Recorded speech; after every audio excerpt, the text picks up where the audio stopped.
வணக்கம், நான் உங்கள் Shabdina. Welcome back to Shabdina's kitchen. இன்றைக்கி நம்ம கிச்சனில் பார்க்க போகிற ரெசிபி என்னென்னா, 2 சூப்பரான காம்போ கொடுத்துருக்கேன். அதுவும் மதியம் சாப்பாடுக்கு.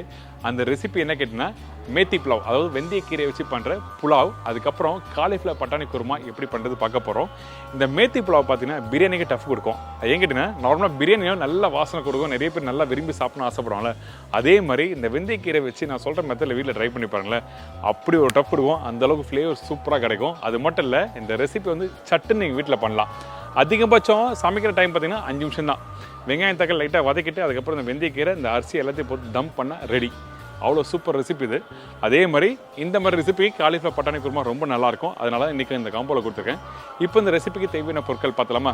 பாஸ்மதி ரைஸ் 1/2 கிலோ, கஸ்தூரி மெத்தி அதாவது ட்ரை வெந்தயக்கீரை 100 கிராம், வெங்காயம் 4 நம்பர், தக்காளி 2 நம்பர், பச்சை மிளகாய் 4லேருந்து 5 நம்பர், இஞ்சி பூண்டு பேஸ்ட் 1 டேபிள் ஸ்பூன், சீரகம் 1/2 டேபிள் ஸ்பூன், முழு கரம் மசாலா தாளிப்புக்கு தேவையான அளவு, கொத்தமல்லி தேவையான அளவு, மஞ்சத்தூள் 1/4 டீஸ்பூன், மிளகாய் பவுடர் 1/2 டேபிள் ஸ்பூன், தனியா பவுடர் 1/2 டேபிள் ஸ்பூன், உப்பு தேவையான அளவு, எண்ணெய் சமைக்கிறதுக்கு தேவையான அளவு, நெய் 2லேருந்து 3 டேபிள் ஸ்பூன். இதாங்க இந்த ரெசிபிக்கு தேவையான பொருட்கள்.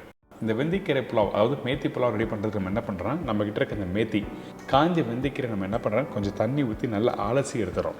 இந்த மாதிரி காஞ்ச வெந்தயக்கீரை யூஸ் பண்ணும்போது கண்டிப்பாக இது மாதிரி வாஷ் பண்ணுறதை யூஸ் பண்ணணும். கண்டிப்பாக மண் இருக்கிறதுக்கு வாய்ப்பு இருக்குது. அதுக்காக நல்லா வாஷ் பண்ணுறேன். இந்த மாதிரி ரைஸ் ப்ரிப்ரேஷனுக்கு ஃப்ரெஷ் மேத்தி, அதாவது ஃப்ரெஷ் வெந்தயக்கீரை யூஸ் பண்ணலாமே அப்படின்னு சொல்லிட்டு நிறைய பேர் கேட்பீங்க.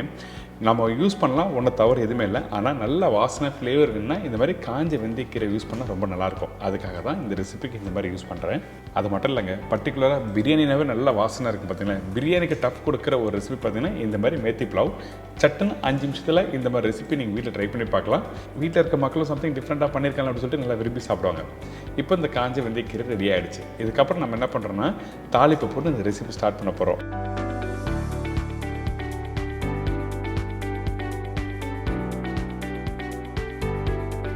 அதனால் இந்த குக்கரில் தேவையான அளவுக்கு எண்ணெய், அதுக்கப்புறம் சீரகம் போட்டிருக்கோம். இந்த சீரகம் கொஞ்சம் லைட்டாக பொரிஞ்சு வர டைமில் பட்டை, லவங்கம், ஏலக்காய், பிரிஞ்சி இலை தாளிப்பாக போடுறோம். இதோட வெங்காயம். இந்த வெங்காயத்தை எப்படி போடணுங்கன்னா இந்த மாதிரி பிரியாணிக்கு கட் பண்ணுற மாதிரி கட் பண்ணி போடுங்க. அதாவது 1/2 கட் பண்ணி தின் ஸ்லைஸாக கட் பண்ணி போடுறோம் 4 வெங்காயத்தையும்.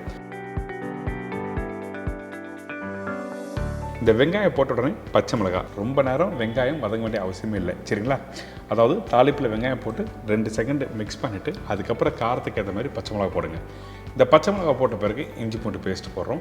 இந்த இஞ்சி பூண்டு பேஸ்ட்டு ரேஷியோ எப்படி இருக்கணும்னு கேட்டிங்கன்னா 7 மடங்கு வந்து பூண்டு இருக்கணும், 3 மடங்கு தான் இஞ்சி இருக்கணும். ஏங்கிட்டா அந்த இஞ்சி பூண்டு ஃப்ளேவர் நல்லா தெரியணும். இதுக்கப்புறம் நம்ம என்ன பண்ணுறோம், நல்லா மிக்ஸ் பண்ணிவிட்டு அதுக்கப்புறம் கட் பண்ணி வச்சுருக்க தக்காளி போடுறேன். இந்த தக்காளி எப்படி யூஸ் பண்ணுங்கன்னா 1/4 இல்லை 1/6 கட் பண்ணுங்கள். ஏன்னா தக்காளி வந்து நீங்கள் வதக்கும் போது மேஷ் ஆகக்கூடாது. இதுக்கப்புறம் பவுடர் மசாலா, மஞ்சத்தூள், தனியா பவுடர், மிளகாய் பவுடர். இந்த இடத்துல அதிகமான பவுடர் மசாலா யூஸ் பண்ணவே இல்லை. வெறும் 1/2 டேபிள் ஸ்பூன் மட்டும் தான் போட்டிருக்கோம். காரத்துக்கு பச்சை மிளகாய் மட்டும் தான் போடணும், சரிங்களா? இதெல்லாம் போட்ட பிறகு தேவையான உப்பு போட்டு நல்லா மிக்ஸ் பண்ணுங்கள். ரொம்ப நாள் திருப்பி குக் பண்ணக்கூடாது. இந்த ரெசிபி அதிகபட்சம் குக் பண்ண டைம் பார்த்தீங்கன்னா ஒரு 5லேருந்து 8 நிமிஷம் தான். சீக்கிரமாக வீட்டில் பண்ணிடலாம். இப்போது நல்லா மிக்ஸ் பண்ணியாச்சு. அதே டைமில் ஊற வச்ச பாஸ்மதி ரைஸ் இதில் போட போகிறோம். அதுக்கு முன்னாடி இந்த அரிசி எவ்வளோ நேரம் ஊற வச்சுன்னு கேட்டிங்கன்னா 20 நிமிஷம் ஊற வச்சுருக்கேன். இண்டியா கேட் கிளாசிக் ரைஸ் தான் யூஸ் பண்ணியிருக்கேன். உங்கள் வீட்டில் என்ன ரைஸ் இருக்கோ அதுக்கேற்ற மாதிரி நீங்கள் யூஸ் பண்ணிக்கலாம். இந்த ரைஸ் பெரும்பாலும் பார்த்தீங்கன்னா 20 நிமிஷம் ஊற வச்சா மட்டுமே போதும். இந்த அரிசியை போட்ட பிறகு ஊற வச்ச வெந்தயக்கீரை இருக்குல்ல, அது ஒரு கைப்பிடி எடுத்து அப்படியே போடுறோம். போட்ட உடனே ஃப்ரெஷ்ஷாக கட் பண்ணி வச்சுருக்க கொத்தமல்லியும் போடுறோம்.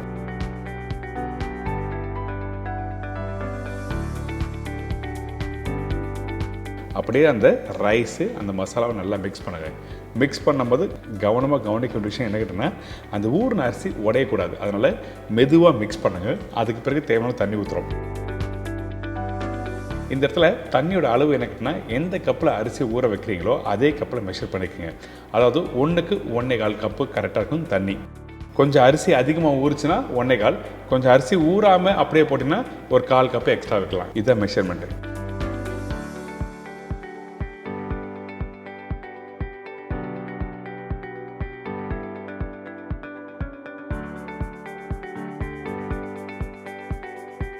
ஒரு மூடி போட்டு கரெக்டாக ஒரு 3 விசில் விட்டு நீங்கள் எடுத்திங்கன்னா ஒரு சூப்பரான புலாவ் ரெடி. ஓப்பன் பண்ணால் எப்படி இருக்குது பார்த்தீங்களா, அந்த சாதம்லாம் அப்படி முழுசாக சூப்பராக வந்துருக்குல்ல. இந்த மாதிரி நெய் கொஞ்சம் கொத்தமல்லி போட்டு அந்த தம்மை உடச்சி பாருங்களேன், வீடு ஃபுல்லாக நல்லா வாசனையாக இருக்கும். இந்த மாதிரி நல்லா வாசனையாக பண்ணியிருக்கான்னு சொல்லிட்டு சீக்கிரம் கொடுங்கன்னு சொல்லி நல்லா விரும்பி சாப்பிடுவாங்க. அந்தளவுக்கு பிரமாதமான ஒரு ரெசிபி தான் இந்த மேத்தி புலாவ்.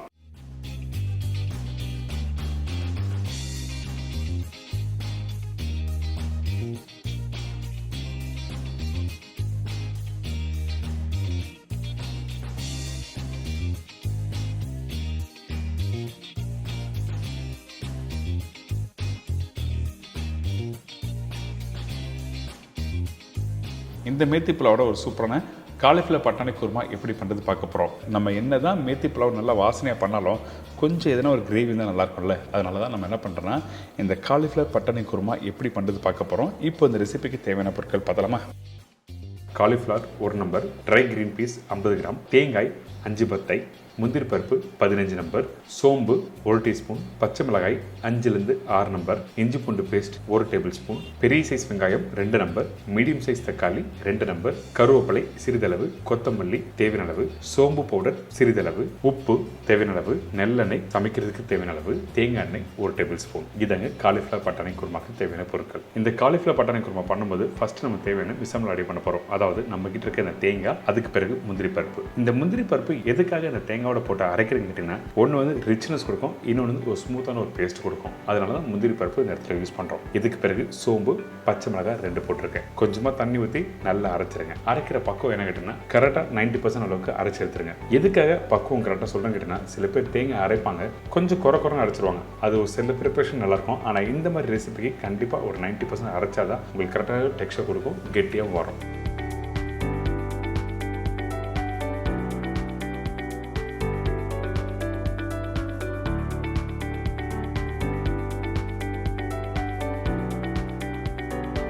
இதுக்கு பிறகு நம்ம என்ன பண்ணுறோம், இந்த மஞ்சள் நல்லெண்ணெய் போட்டிருக்கேன். நல்லெண்ணெய் போட்ட பிறகு சோம்பு, பட்டை, லவங்கம், ஏலக்காய், பிரிஞ்சி எல்லாம் தாளிப்பு போடுறோம். அதே டைமில் இந்த வெங்காயம் போடுறேன். இந்த வெங்காயம் நீங்கள் பிரியாணிக்கு எப்படி கட் பண்ணி போடுவீங்களோ அதே மாதிரி கட் பண்ணி போடுங்க. சில ப்ரிப்பரேஷனுக்கு வெங்காயம் இந்த மாதிரி தான் கட் பண்ணணும்னா இந்த மாதிரி தான் கட் பண்ணணும். ஏங்கிட்டனா அந்த கிரேவி டெக்ஸ்சர் நல்லா கொடுக்கும். அதனால தான் இந்த மாதிரி ரெசிபிக்கெல்லாம் இந்த மாதிரி கட் பண்ணி போடுறேன். இதுக்கு பிறகு பச்சை மிளகாய், பச்சை கருவேப்பிலை இது போட்ட பிறகு இந்த வெங்காயத்தை நல்லா வதக்க ஆரம்பிக்கிறோம். வதங்குற பக்கம் என்ன கேட்டீங்கன்னா, குறைஞ்சபட்சம் ஒரு 80% அளவுக்கு நல்லா வதங்கிடணும். அப்போ தான் அந்த இஞ்சி பூண்டு பேஸ்ட்லாம் போட்டு குக் பண்ணும்போது அந்த வாசனை நல்லா சூப்பராக கொடுக்கும். அதே டைமில் அந்த குழம்போட டெக்ஸ்சர் நல்லா வரும். 80% அளவுக்கு வதங்கி முடிச்ச பிறகு இஞ்சி பூண்டு பேஸ்ட் போட்டிருக்கோம். அந்த இஞ்சி பூண்டு பேஸ்ட் லைட்டாக வதங்கின பிறகு கட் பண்ணி வச்சிருக்க தக்காளி இந்த மாதிரி ரெசிபிக்கு வந்து நீங்கள் பொடிசாக கட் பண்ண வேண்டிய அவசியம் இல்லை, ரஃபாக கட் பண்ணி போடலாம். இதுக்கப்புறம் மஞ்சத்தூள், இதுக்கப்புறம் சில்லி பவுடர் யூஸ் பண்ணியிருக்கேன். இந்த இடத்துல சில்லி பவுடர் வந்து 2 விதம் இருக்குது. ஒன்று நார்மல் சில்லி பவுடர், இன்னொன்று காஷ்மீர் சில்லி பவுடர். ஆனால் நான் யூஸ் பண்ணது காஷ்மீர் சில்லி பவுடர். கலர் கொடுக்கும், காரம் கம்மியாக இருக்கும். இதுதான் விஷயம், வேறு எதுவுமே இல்லை. இதுக்கு பிறகு தனியா பவுடர், உப்பு இதெல்லாம் போட்ட பிறகு இந்த மசாலாவை நல்லா மிக்ஸ் பண்ணுங்க. மிக்ஸ் பண்ண உடனே நம்ம என்ன பண்ணுறோன்னா, கொஞ்சமாக தண்ணி ஊற்றி கொதிக்க விட போகிறோம். எப்பவுமே புரிஞ்சுக்கோங்க, இந்த மாதிரி குருமா ப்ரிப்பரேஷன் பண்ணும்போது தொக்கு மாதிரி ஆகக்கூடாது. மசாலா போட்ட பிறகு தண்ணி ஊற்றி கொதிக்க விடணும். அப்போ தான் என்ன ஆகிட்டுன்னா, இந்த வெங்காயம், தக்காளி, மசாலா எல்லாமே ப்ரிப்பரேஷன் முடிச்ச பிறகு முழுசாக தெரியும் கடைசியாக. அதனால தான் தண்ணி ஊற்றி இந்த மாதிரி கொதிக்க விடணும்னு சொல்கிறேன்.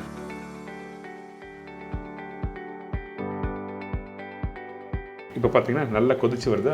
இந்த டைமில் நம்ம என்ன பண்ணுறோம்னா, க்ளீன் பண்ணி எடுத்து வச்சிருக்க இந்த காலிஃப்ளவரை இந்த இடத்துல யூஸ் பண்ணுறோம். இந்த காலிஃப்ளவர் இந்த ரெசிபிக்கு யூஸ் பண்ணுறதுக்கு முன்னாடி ஃபஸ்ட்டு நம்ம என்ன பண்ணுறோம்னா, இந்த மாதிரி பொடிசாக கட் பண்ணிக்கோங்க. கட் பண்ணிவிட்டு கொஞ்சம் மஞ்சத்தூள், உப்பு, சுடுதண்ணி போட்டு கரெக்டாக ஒரு 10லேருந்து 15 நிமிஷம் அப்படியே வச்சுருங்க. அதுக்கு பிறகு க்ளீன் பண்ணி இந்த மாதிரி ரெசிபிக்கு நீங்கள் யூஸ் பண்ணலாம். இதுக்கு பிறகு காஞ்ச பட்டாணி. இந்த காஞ்ச பட்டாணி நல்லா வேக வச்சு இதில் யூஸ் பண்ணுறோம். அதே டைமில் வேக வச்ச அந்த தண்ணியும் இதில் ஊற்றிருக்கேன். ரொம்ப இம்பார்ட்டன்ட்டுங்க. இந்த ரெசிபிக்கு சில பேர் என்ன பண்ணுவாங்கன்னா, பச்சை பட்டாணி யூஸ் பண்ணுவாங்க. இந்த மாதிரி ரெசிபிக்கு வந்து பச்சை பட்டாணி யூஸ் பண்ணாது. பச்சை பட்டாணி யூஸ் பண்ணணும்னு கேட்டிங்கன்னா, நீங்கள் உருளைக்கிழங்கு பட்டாணி மசாலா அந்த மாதிரி ரெசிபிக்கு யூஸ் பண்ணலாம். ஆனால் குருமாக்கு காஞ்ச பட்டாணி போட்டு குக் பண்ணி எடுத்தால் தான் உங்களுக்கு அந்த டேஸ்ட் அண்ட் டெக்ஸ்டர் நல்லா சூப்பராக கொடுக்கும். அதே டைமில் கொஞ்சம் கொத்தமல்லி போட்டு மூடி போட்டு நல்ல காலிஃப்ளவர் வேகட்டும் சொல்லி விட்டுருங்க. அதுக்கு பிறகு ஓப்பன் பண்ணி பார்த்தீங்கன்னா, காலிஃப்ளவர் இந்த மாதிரி கரெக்டாக வெந்திருக்கும். இந்த காலிஃப்ளவர் வெந்த பக்கம் என்ன கேட்டிங்கன்னா, கரெக்டாக ஒரு 60 to 70% அளவுக்கு நல்லா வெந்திருக்கணும். அதாவது தேங்காய் பேஸ்ட் போகிறதுக்கு முன்னாடி. சில பேர் என்ன பண்ணுவாங்க கேட்டிங்கன்னா, இந்த காலிஃப்ளவர் நல்லா வேகட்டுன்னு சொல்லிட்டு அதுக்கப்புறம் தேங்காய் பேஸ்ட் போட்டு குக் பண்ணுவாங்க. அந்த டைமில் என்னவும் இந்த காலிஃப்ளவர் வந்து நல்லா மேஷ் ஆகிடும். அதுக்கப்புறம் கரெக்டான டெக்ஸ்டர் கொடுக்காது, பார்க்கறதுக்கும் நல்லா இருக்காது. அதனால தான் காலிஃப்ளவர் கரெக்டாக 60 to 70% வெந்த பிறகு தேங்காய் பேஸ்ட் போட்டிருக்கேன். இந்த தேங்காய் பேஸ்ட் போட்ட பிறகு தேவையான அளவுக்கு தண்ணி ஊற்றணும். அதிகமான தண்ணி ஊற்றி குக் பண்ணக்கூடாது. அப்படி குக் பண்ணால் டைமும் அதிகமாகவும் அதே டைமில் கரெக்டான டெக்ஸ்டர் கொடுக்காது.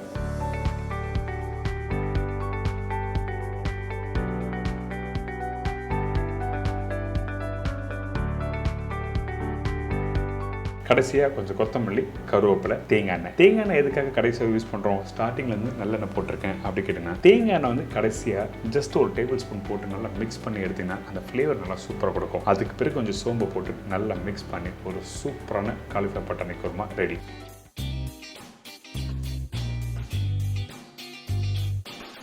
இப்போ உங்களுக்கு தெரிஞ்சிருக்கும் இந்த காலிஃப்ளவர் பட்டாணி குருமா எப்படி பண்ணுறது. அதே டைமில் இந்த கரண்டியில் எடுத்து காமிக்கிறேன் பாருங்கள். இந்த மாதிரி தான் டெக்ஸ்சர் வரணும். குருமா ரொம்ப கெட்டியாக இருந்தால் நல்லா இருக்காது, ரொம்ப தண்ணியாக இருந்தால் நல்லா இருக்காது. ஸோ கண்டிப்பாக நான் சொன்ன மெத்தடில் வீட்டில் ட்ரை பண்ணி பாருங்கள்.